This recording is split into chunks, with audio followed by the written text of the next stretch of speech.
Chinese brands are low quality. What's up folks, this is Paul, a runner, and today let's talk about running shoes. And for over 2 years of running, I've tested a lot of running shoes. And because of availability and familiarity, I've always leaned into Western brands. Yun lang kasi yung available and familiar. But let's try to shake things up and disprove that Chinese brands are low quality. And what better way to start is with this shoe, which is almost sold out in all local online stores. The Li-Ning Red Hare 9 Ultra. Feel me, let me hear you say this is what it is. Glass up in the air, cheers.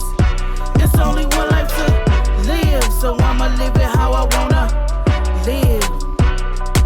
This is what it is. Glass up in the air, cheers. Down of the shoe in terms of specs, comfortability, and many other factors. First of all, specs. Again, specs can be a bit tricky, especially for Chinese shoes.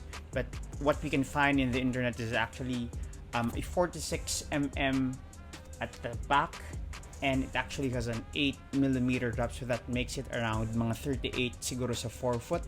Which you can see is actually a 3-layer midsole, which is quite unique actually, to be honest. Soft upper layer that's quite squishy, and then what you have in the middle layer is actually one of the unique features of Li-Ning shoes. They actually call this a super boom foam, and you have a much firmer and more stable foam sa baba. Definitely not the lightest super shoe, but it is within that category. I think roughly for my size 9 men's US, maybe around 250 grams, which is a very decent weight na. And when I actually wore the shoes, it actually doesn't feel heavy, it doesn't feel clunky, and it's really comfortable. One word that I could describe sa shoes na to, or sa shoe na to, is that it's actually unique.